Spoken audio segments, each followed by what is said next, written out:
అభ్యాసి తెలుగు లెర్నింగ్కు స్వాగతం సుస్వాగతం. నేను మీ పెద్దంటి రామకృష్ణ చక్రవర్తి.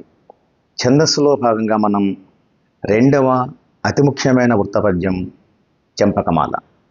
ఈ చెంపకమాల అనే పదం కూడా సంస్కృతం నుండే వచ్చింది. దీనికి తెలుగులో మన కవులు చాలా పేర్లు పెట్టారు.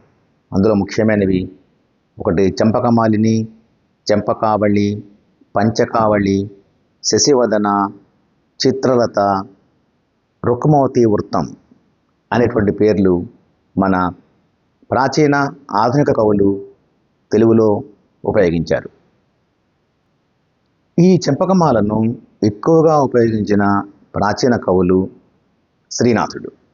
శ్రీనాథుడు తన కాశీఖండం, హర్షనైషధం, భీమేశ్వర పురాణం, మరుత్తురాచరిత్ర మొదలైన గ్రంథాల్లో, కావ్యాల్లో ఎక్కువగా ఈ పద్యాలను రాశాడు.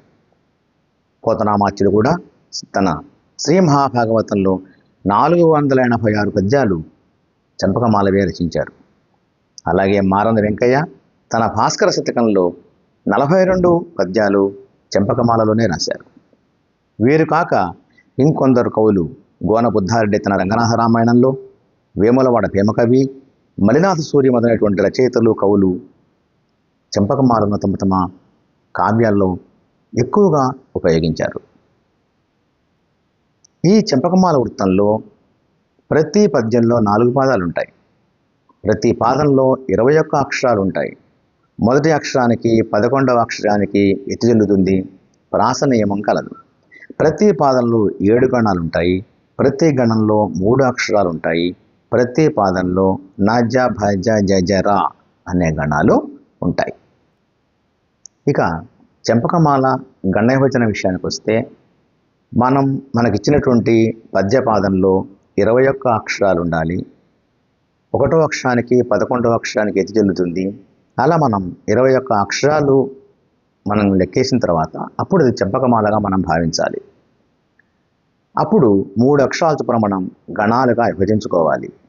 విభజించుకున్న తర్వాత మనం నజ భజ జజర అనేటువంటి గణాలని లఘు గులువుల్ని గుర్తించాలి. ఈ పద్యపాదం చూడండి, మనకి ఇచ్చింది. అడిగిన ఎట్టి యాచకుల యాశలు రంగక లోభవర్తి అన్నాడు. అప్పుడు మనం 3 అక్షరాలుగా ఇది విభజించుకుందాం. విభజించుకుంటే నజ భజ జజర అని వస్తుంది.